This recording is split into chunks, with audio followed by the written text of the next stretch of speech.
이 시간 함께 은혜 받으실 하나님의 말씀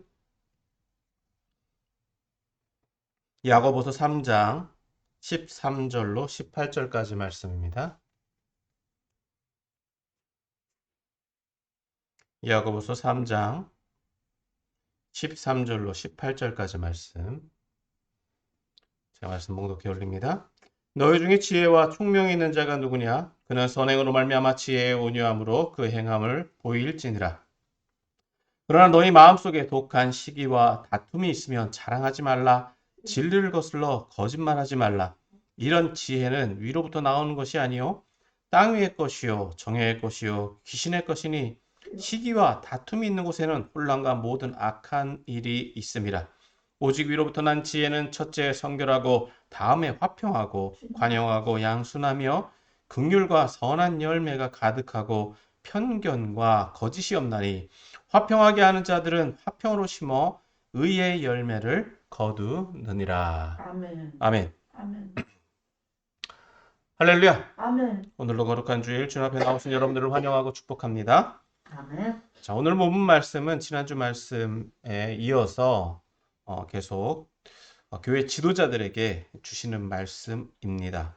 특별히 오늘은 말의 중요성에 의해서 지혜가 무엇이냐, 또 지혜에 대해서 말씀해 주고 있습니다. 오늘 이 말씀을 함께 살펴보므로 오늘 함께 이 말씀을 통해서 함께 은혜를 나누기를 소망합니다.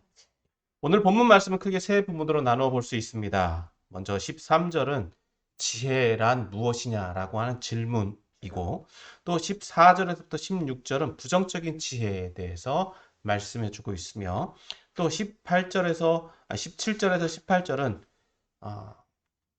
지혜의 긍정적인 모습, 즉 앞서 14절에서 16절은 땅의 지혜에 대해서 말씀하고 있다면 17절에서 18절은 하늘의 지혜, 하늘로부터 온 지혜가 무엇인지, 결과적으로 지혜의 결론에 대해서 말씀해주고 있습니다.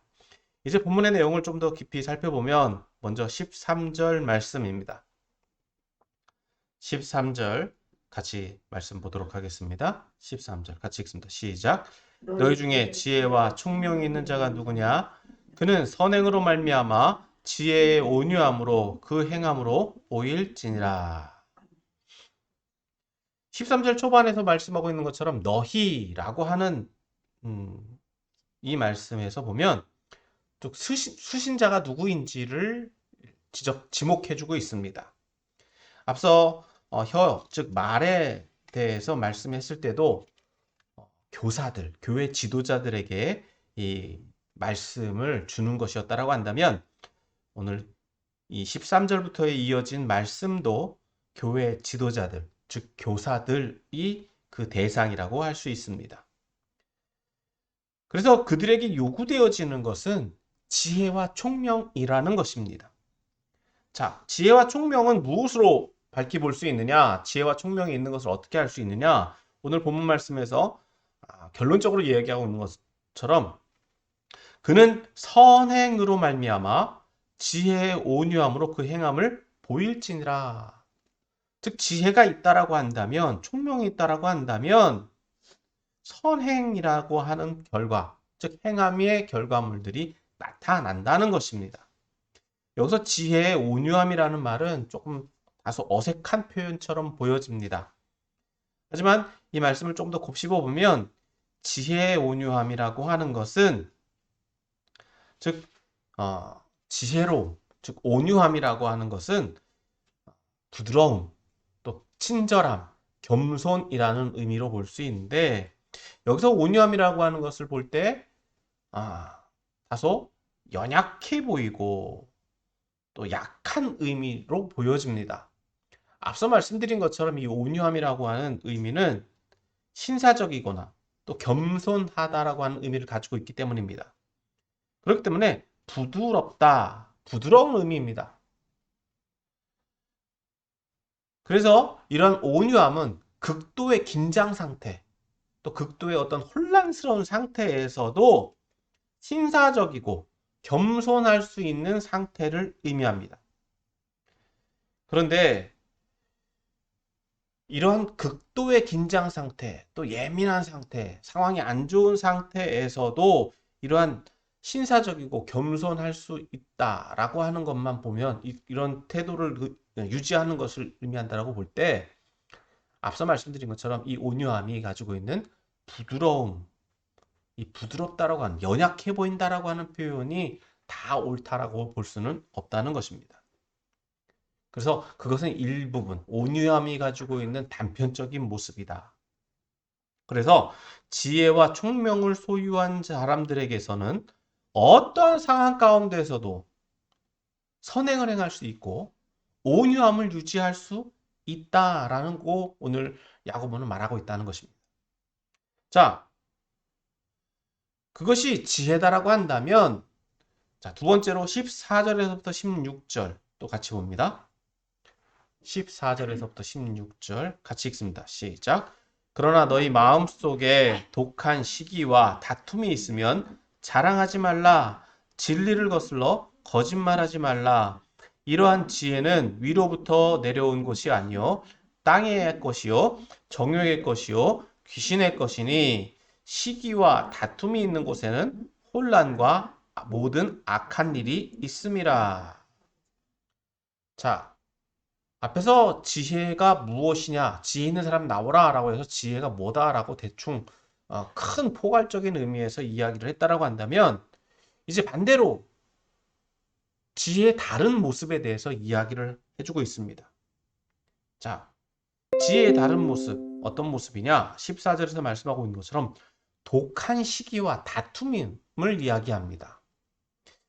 여기서 시기라고 하는 것은 남과 견주어 보는 것, 그리고 경쟁 의식이다를 시기다라고 하는데 이것을 긍정적으로 본다면 열정적이라고 볼 수 있습니다. 열심이라고 이야기할 수 있습니다. 그런데 오늘 야고보는 이 시기를 어떻게 표현하고 있느냐? 독하다라고 얘기해요. 독하다. 그러니까 이것은 어떤 면에서 다른 구체적으로 조금 더 살펴보면 왜곡된 경쟁 의식이라고 이야기할 수 있습니다. 경쟁 의식은 좋은 의미로 볼 수 있는데 독하다라고 하는 거예요. 어떻게든지 수단과 방법을 가리지 않고 자기가 이겨내겠다, 소유하겠다라고 하는 강렬한 소유욕을 이야기한다. 그래서 이걸 조금 더 본문의 의미에서 본다고 한다면 독한 시기는 하나님을 섬기되 잘못 지도된 열정으로 섬기는 것을 의미한다. 하나님을 똑같은 방법으로 섬기긴 하는데 열정이 잘못됐다는 거예요. 근데 열정까지도 좋게 볼 수 있다는 거예요. 그런데 그 열정의 결과가 하나님을 위한 것이 아니라 자기의 영광을 위한 것이다. 그렇게 볼 수도 있다는 것이죠. 그래서 이러한 지혜의 결국은 교만으로 결정지어진다. 교만하다라고 하는 말을 듣는다는 거예요. 욕심이 많다라고 하는 말을 듣는다는 거예요. 그리고 더 나아가서 이들에게는 어떤 특징이 있느냐? 다툼이라는 말이 따라붙는다. 다툼이라고 하는 것은 말 그대로 분쟁과 분열을 의미합니다. 따라서 이러한 모습들이 왜 나타나느냐? 왜냐하면 자기 공동체만을 우선시하는 거예요. 다른 공동체, 교회 공동체들이 여러 공동체가 있을 텐데 하나님 섬기는 교회 공동체들이 있는데 자기 공동체만 최우선하는 거예요. 나만 잘 되면 돼요. 자기중심적이에요. 그래서 다른 공동체와는 경쟁하도록 경쟁 구도를 만들어 놓는다는 것입니다. 그러다 보니까 열심을 보이더라도 편협한 열심을 보인다. 결과적으로는 교회가 하나 되지 못하고 분열을 일으킨다는 거예요. 하나인 것처럼 보여지지만 그 안에는 경쟁심이 있어요. 묘한 경쟁이 있어요. 묘한 열심이 있어요. 그래서 파벌주의가 나타나고 광신적인 모습이 나타납니다. 맹신적인 모습이 나타납니다. 진리의 말씀을 옳고 그른 것을 분별하지 않는다는 거예요. 그렇기 때문에 이러한 독한 시기와 다툼을 자랑하지 말라. 이것이 좋은 것이다라고 자랑하지 말라라고 이야기합니다. 자, 이 자랑하지 말라라고 왜 말씀하고 있을까요? 이미 자랑하고 있기 때문에 그래요. 자기들이 이렇게 한 것에 대해서 자랑하고 있기 때문에 야고보는 자랑하지 말라는 거예요. 자, 이것을 15절과 연결해서 보면 15절에서는 이러한 지혜는 어디서 온 거다? 땅으로부터. 즉, 이 말씀을 이야기하기 위해서는 15절과 연관 지어서 이야기하고 있는데, 즉 14절 후반부에는 뭐라고 말씀하고 있습니까? 진리를 거슬러 거짓말하지 말라라고 이야기해요. 즉 자랑하지 말라라고 이야기하면서 15절을 염두하면서 어떻게 얘기한다고요? 진리를 거슬러 거짓말하지 말라. 즉 진리를 왜곡하지 말라는 거예요. 그러니까 앞에서 말하고 있는 독한 시기와 다툼을 가지고 열정이 있고 열심이 있는데 이것은 진리가 아니다라고 이야기하는 거죠. 진리를 가장하지 말라라고 얘기하는 거예요. 그것은 거짓말과 같다는 거예요. 그래서 공동체 가운데서 자신들만을 자랑하고 분당 짓는 것에 대해서 자부심을 가지는 것이 하나님의 지혜다라고 가르치지 말라는 것입니다. 그래서 그것을 15절에서 뭐라고 얘기한다고요? 15절 같이 봅니다. 시작. 이러한 지혜는 위로부터 내려온 것이 아니요 땅 위의 것이요 정욕의 것이요 귀신의 것이니. 자, 분명히 말씀하고 있습니다. 이와 같은 앞에서 말씀한 것들, 즉 독한 시기와 다툼이 있는 것, 즉 묘한 경쟁 의식을 가지고 신앙생활 하는 것은 무엇과 같다는 거예요? 땅의 것, 땅의 경쟁 심리라는 거예요. 세상적 경쟁 심리라는 거예요. 다시 말해서 땅 위의 것이고 정욕의 것이고 귀신의 것이다라고 이야기합니다. 이것은 삼중적으로 표현하고 있습니다. 굉장히 강조해서 이야기했는데 먼저 땅의 것이라고 하는 것은 세상적이라는 거예요. 세상지혜라는 거예요. 세상 사람들은 그렇게 한다는 거예요. 두 번째는 정욕적이다라고 하는, 영적이지 않다라고 하는 거예요. 자기 욕심적이라는 거예요. 욕망적이라는 거죠. 즉 성령이 결여되어 있는 상태를 의미합니다. 그리고 마지막으로 귀신의 것이다라고 이야기하는데 이것은 악마적이다라고 하는 거예요. 수단과 방법을 가리지 않고 함께 가지 않고 자기만을 중심, 자기 중심적인 것.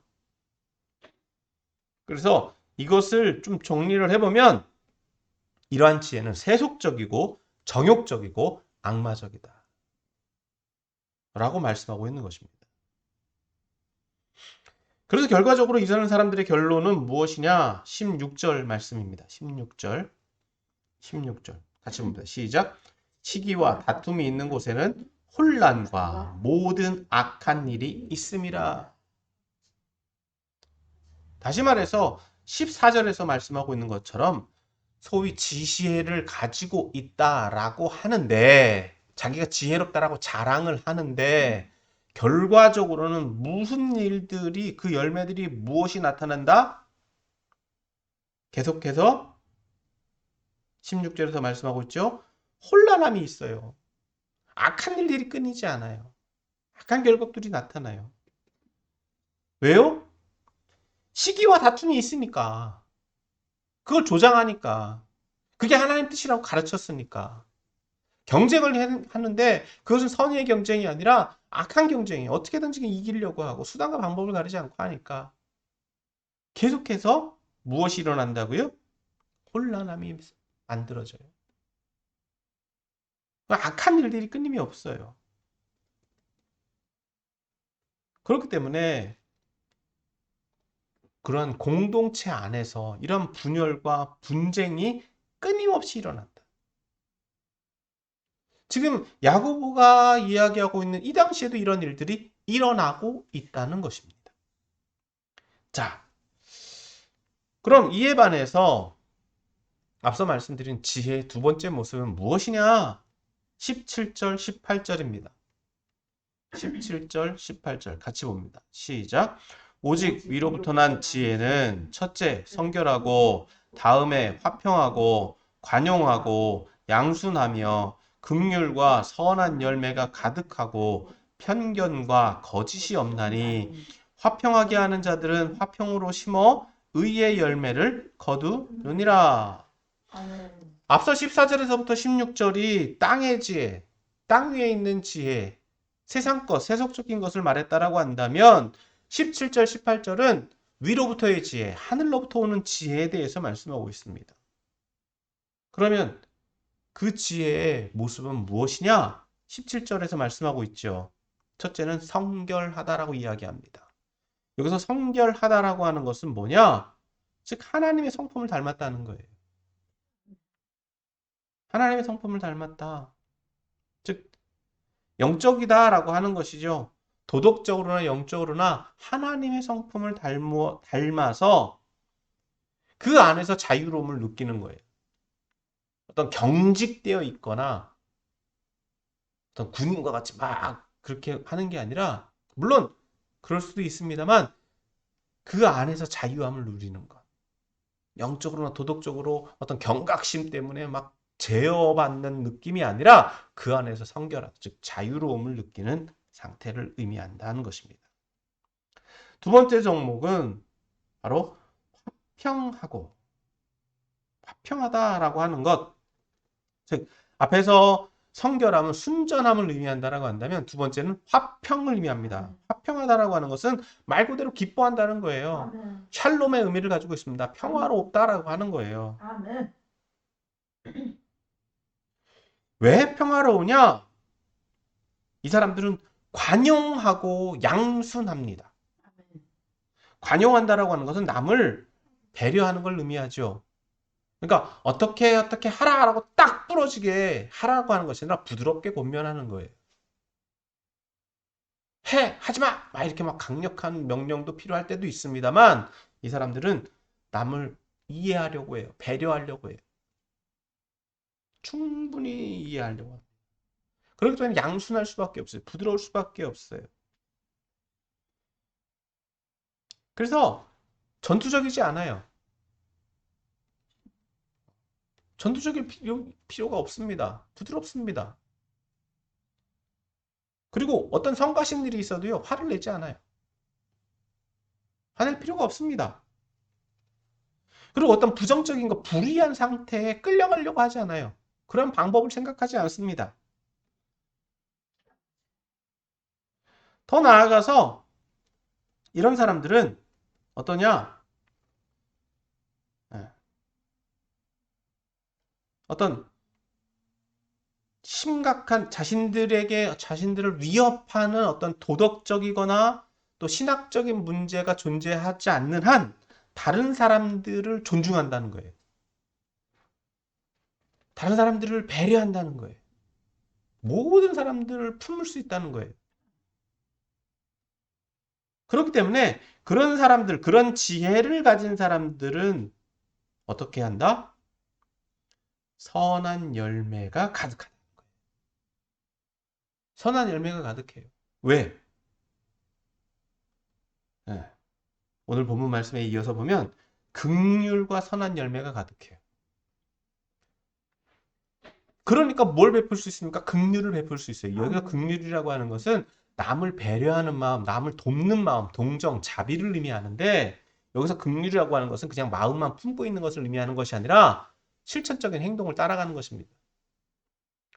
남을 구제해야 되겠다. 남에게 어떤 도움이 필요하다. 자선의 행위가 있다라고 하면 실제로 그런 마음만 품는 것이 아니라 실제로 자기의 주머니를 터는 것을 의미한다.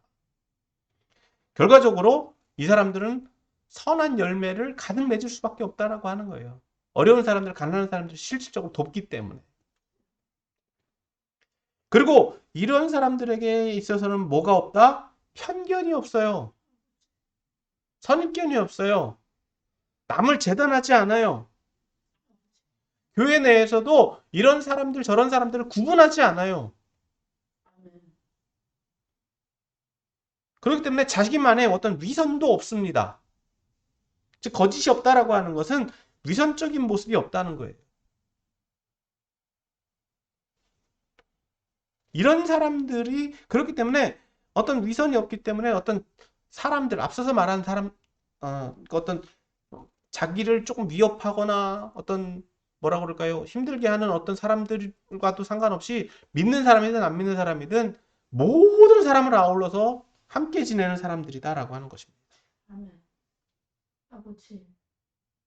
그래서 그런 사람들은 어떤 정직한 관계를 유지합니다. 어떤 조건적인 관계를 유지하는 것이 아니라 정직한 관계. 인간과 인간과의 관계를 맺어가는 사람.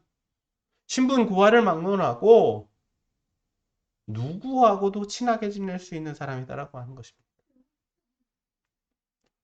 그렇기 때문에 이런 사람들은 18절에 어떻게 한다고요? 어떤 사람들은? 이런 사람들은 화평하게 하는 사람입니다. 화평하게 하는 사람이에요. 화평하게 하는 사람.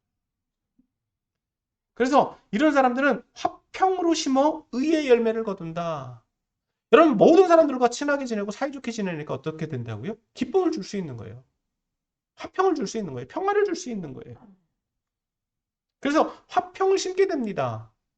기쁨을 심게 됩니다. 즐거움을 심게 됩니다. 결과적으로 의의 열매를 거둔다.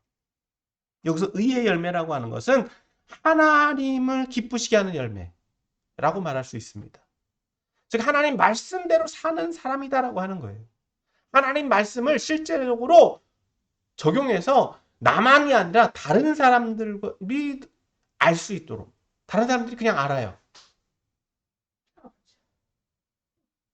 왜? 그 자체가 겸손하니까. 그렇다고 겸손을 가장하거나 포장하려고 하지 않습니다. 그냥 있는 대로 사는 거예요. 있는 대로 사는 것. 결과적으로 오늘 본문은 지혜가 무엇이냐, 지혜가 무엇냐라고 하는 13절의 질문에서부터 시작했습니다. 그래서 두 종류의 지혜를 대비시켰습니다. 지혜라고 하는 것, 여러분, 지혜, 어떻게 하면 잘할까? 어떻게 하면 경력이 있을까? 지식과 지혜가 있죠. 그런데 그 지혜의 모습이 어떻게 나타난다고요? 두 가지의 모습으로 나타난다는 거예요. 하나는 땅의 것. 땅의 것은 자기중심적입니다. 그리고 광신적이에요. 그래서 독한 욕심을 가지고 자기 공동체만 잘 되기를 바래요. 그리고 다른 공동체와 차별을 두려고 합니다. 그리고 파벌을 만들고 계속적인 다른 공동체와 치열한 다툼을 끊이지 않아요. 문제가 자기들이 만드는 것은 아니지만 남들도 그들에 대한 배격과 그들에 대해서 계속적인 지속적인 비난의 이야기가 끊이지 않는다. 그래서 결과는 무엇입니까? 악한 이야기가 나오는 거예요. 혼란이 끊이지 않는 거예요. 다툼이 끊이지 않는 거예요.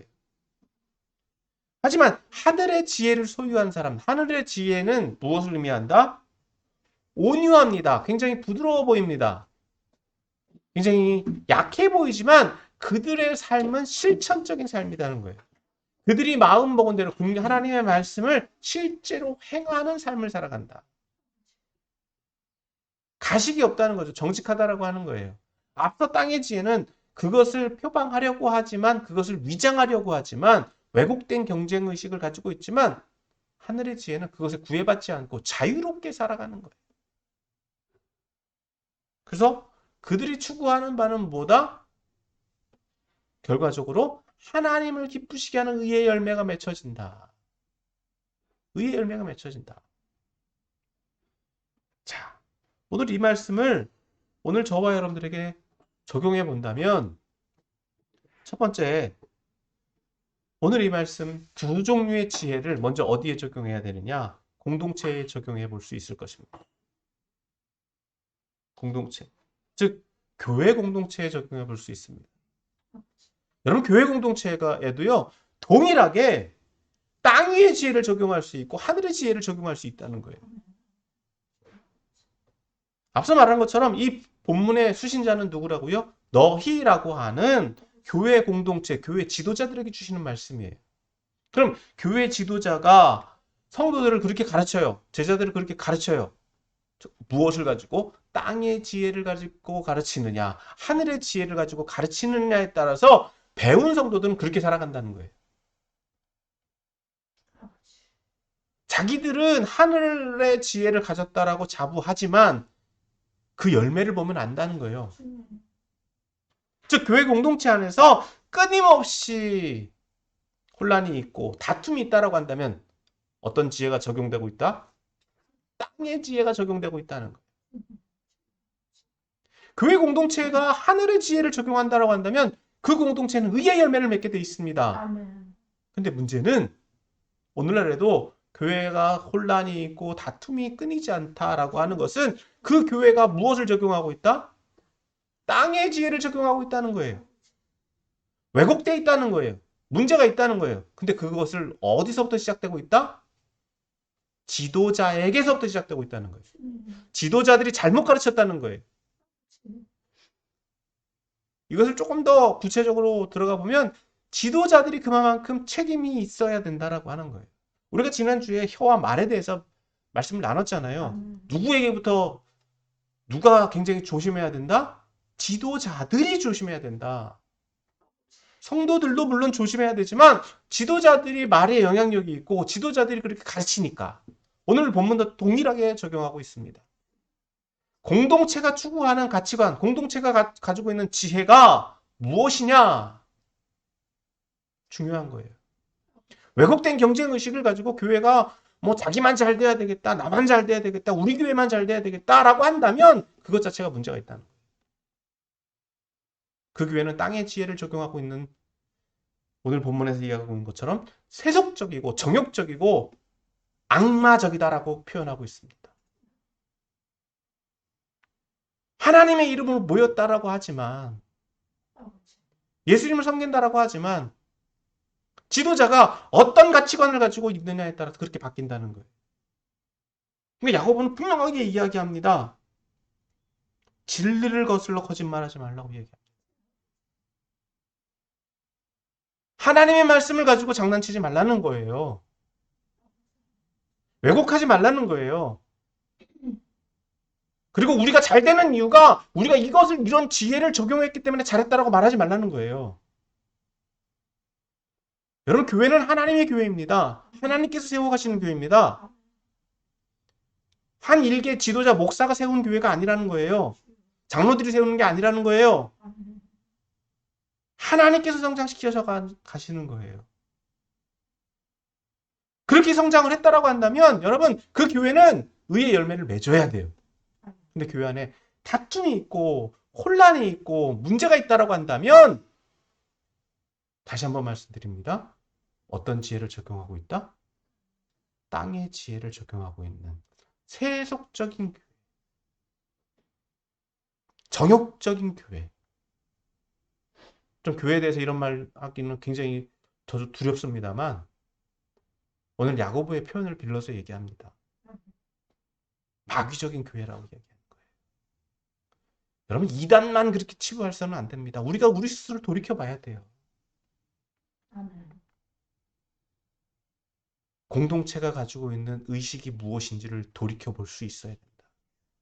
여러분 이 말씀을 초대교회에도 이랬기 때문에 오늘 2000년이 지나도 인간의 본성은 변하지 않았기 때문에 이런 모습들이 오늘 우리에게도 있다고 한다면 돌이켜야 될 줄 믿습니다. 아멘.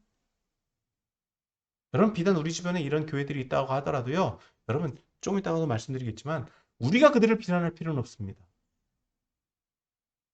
여러분 다른 교회 절대로 비판하지 마십시오. 비난하지 마십시오. 아멘.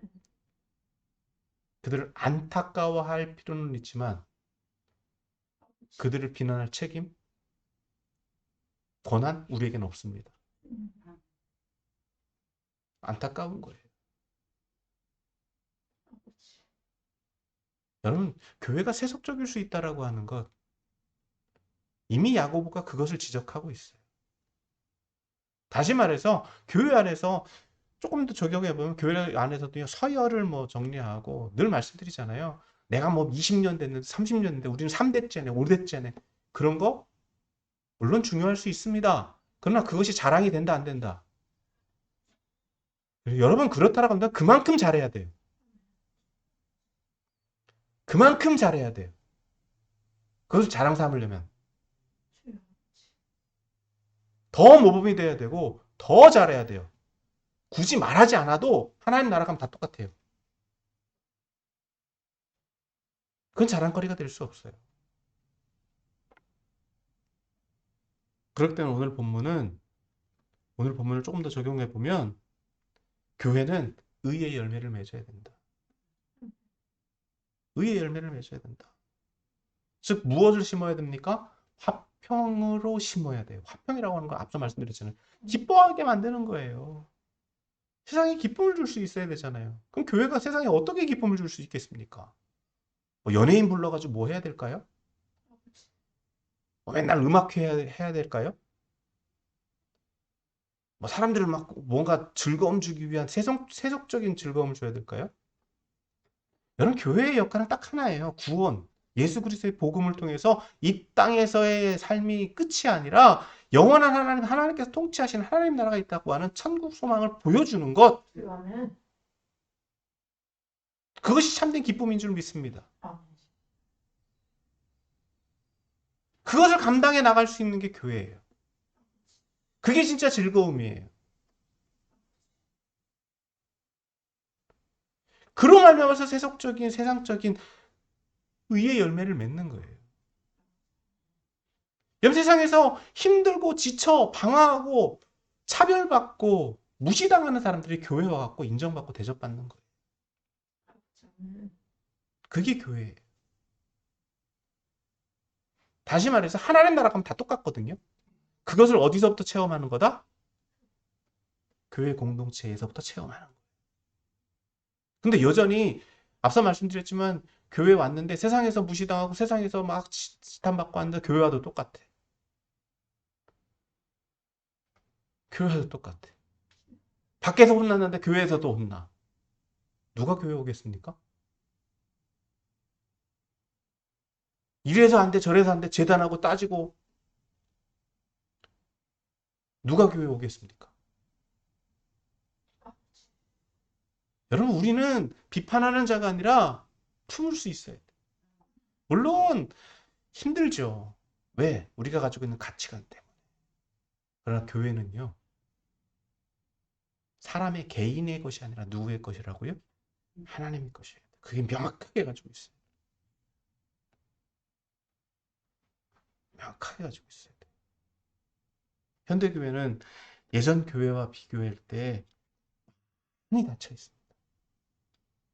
많이 닫혀 있어요. 이래서 못 오고 저래서 못 오고. 전도회 보면 아시잖아요. 나는 돈 없어서 못 갑니다. 나는 무슨 뭐가 문제가 있어서 못 갑니다. 교회 문턱이 너무 높습니다. 여러분 언제부터 교회 문턱이 이렇게 높아졌습니까? 교회가 세속적이 되면서부터 정욕적이 되면서부터 문턱이 높아진 거예요. 그걸 누가 만들고 있느냐? 두 번째, 교회 공동체를 이렇게 만들어가고 있는 사람들은 누구입니까? 바로 저와 여러분들입니다. 교회 공동체는 교회 공동체에 소속되어 있는 구성원들이 만들어갑니다. 교회라고 하는 이름은요, 여러분, 성도 한 사람 한 사람이 교회예요.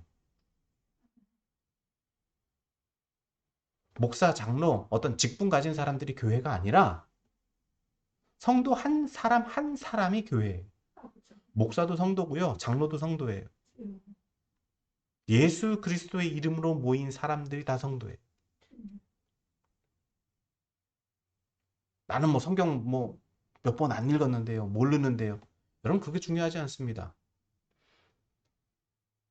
저는 뭐 저 개인적인 얘기를처럼 들을런지는 모르겠지만 신학 굉장히 다 중요합니다. 그런데 딱 한 가지로 요약한다라고 한다면 성경이 말하고 있는 말을 딱 한 가지로 한마디로 요약한다라고 한다면 뭘까요? 예수가 그리스도다라고 하는 거예요. 그거 하나면 돼요. 예수님 믿으면 천국 간다. 이 말 한마디면 돼요. 이걸 믿고 이야기하느냐 믿지 못하고 이야기하느냐 그 차이예요. 그러니까 여러분 새신자 뭐 교회 안 다니시던 분들이 교회 왔다? 복음을 어떻게 전해야 되냐? 어렵게 생각하실 거 없어요. 뭐만 이야기하면 됩니까? 예수님 믿으세요. 그러면 어디 간다고요? 천국 갑니다. 그 말 한마디면 돼요. 나머지는 다 뭐 이러쿵 저러쿵 하는 뭐 율법적인 이야기들이에요. 복잡한 이야기들이에요. 그런 거 알고 천국 갑니까?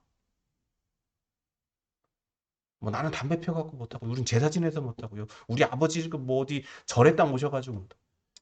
여러분 그런 거 다 상관하지 마세요. 깨끗해서 교회 오는 사람이 어디 있습니까? 문제 없이 교회 오는 사람들이 어디 있습니까? 그런 분들이 와서 뭐가 되는 거예요? 교회가 되는 거예요. 예수님 모습을 닮아가는 거예요. 그래서 우리가 어떤 기준이 우리에게 적용된다? 교회 오면서부터 내가 믿음을 가지고 따라간다면, 내가 예수님을 그리스도로 고백한다라고 한다면, 우리는 누구라도 교회의 주인이 되는 거. 내가 교회니까. 그래야 되는 거예요. 물론 신학적인 이야기, 어려운 이야기 할 때는 목사나 전도사님이나 직분자들이 필요하죠. 그러나 삶에 있어서 전도는 누구라도 할 수 있어요. 예수님 소개하는 거 어렵지 않습니다. 그렇기 때문에 내가 지금 교회나 세상에 살아갈 때, 신앙생활할 때 어떤 지혜를 가지고 있느냐, 내가 어떤 가치관을 가지고 있느냐가 중요하다라고 하는 거예요. 동일하게 내가 세상적인 가치관을 가지고 있다. 즉 여기서 말하는 세상적인 가치관이라고 하는 거는 오늘 본문의 말씀을 표현을 빌어서 얘기한다면 독한 시기죠. 독한 시기. 이게 뭐냐? 경쟁 의식이에요.